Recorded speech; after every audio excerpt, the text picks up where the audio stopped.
Il était une fois une princesse coincée dans un donjon, gardée par un immense dragon. Dans un pays très lointain, un prince apprit cette histoire d'un inconnu et décida d'aller délivrer cette princesse et de se marier avec elle ensuite.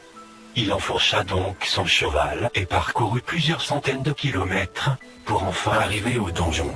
Comme dans l'histoire, il voyait une petite fenêtre tout en haut de celui-ci qui donnait sur la chambre de sa bien-aimée. Bizarrement, aucune trace du dragon. Pensant à un piège, il entra doucement dans le donjon, par une petite porte en bois. Tout paraissait normal.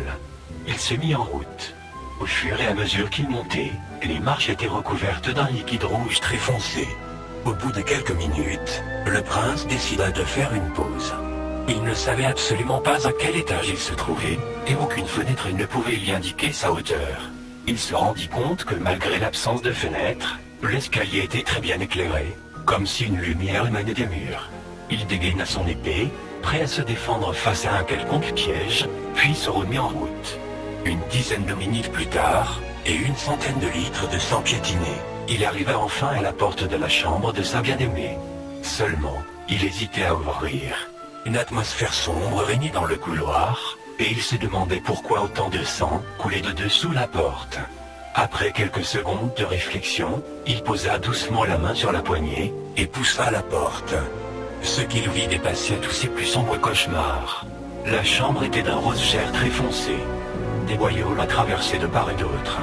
Le sol était recouvert de sang plus ou moins frais. En son centre se trouvait la princesse. Elle était assise par terre et ne bougeait plus. Le prince observait la pièce d'un air dégoûté et affolé. Ses yeux s'arrêtèrent sur la femme. Ses longs cheveux blonds traînaient sur le sol et étaient recouverts de sang. Elle commença à se retourner. Le prince resta figé. La princesse avait un magnifique visage, blanc comme ceux des poupées de porcelaine et taché de sang. Ses yeux n'avaient pas d'iris, et la pupille prenait la totalité de l'œil, rendant celui noir. Le prince se perdit dans ce regard profond. Il retrouva tout de même ses esprits et commença à courir en dehors de la chambre.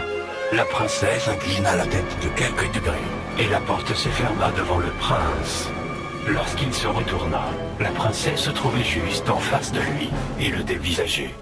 Le prince disparut, dans un cri horrible, rempli d'effroi. Vous l'avez sans doute compris, la vérité n'est pas aussi belle que le conte de fées. En réalité, le dragon était mort depuis bien longtemps, étripé par la belle. Cette dernière avait aussi tué et éventré tous les princes venus la sauver. Après tout, ne dit-on pas que l'habile ne fait pas le moine ?